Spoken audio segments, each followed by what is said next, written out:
ஓம் சாய்ராம். ஓம் சித்தநாத சிவஜோதியை போற்றி. சகலமும் சாய், கேள்வியும் நானே, பதிலும் நானே. பொன்மொழி 77. பிரார்த்தனை செய்வதற்கு முன்னால் சில விஷயங்களை நாம் நிச்சயமாக செய்தாக வேண்டும். அது நமது கடந்த கால தவறுகளை ஒப்புக்கொண்டு மானசீகமாக கடவுளிடம் மன்னிப்பு கேட்டல்.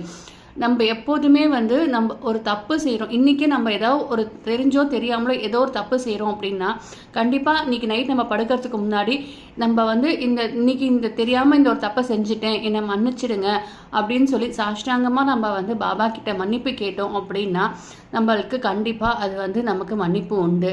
அதை மன்னிப்பை நம்ம தெரியாமல் செய்கிறோம் அப்படிங்கிறதுக்கு கண்டிப்பாக மன்னிப்பு உண்டு. அதே நம்ம தெரிஞ்சு நம்ம வேணும்ட்டே நம்ம ஒரு விஷயத்த செய்கிறோம் அப்படின்னா, மற்றவங்களோட துன்புறுத்துகிறோம், நம்மளோட ஏதோ ஒரு விஷயம் நம்ம செய்கிறோம் அப்படின்னா அந்த ஒரு இதுக்கு கர்மா மன்னிப்பே கிடையாது. கர்மா அது கர்மா பலன் அப்படின்னு சொல்லுவோம். அந்த கர்மாவுக்கு மன்னிப்பு கிடையாது.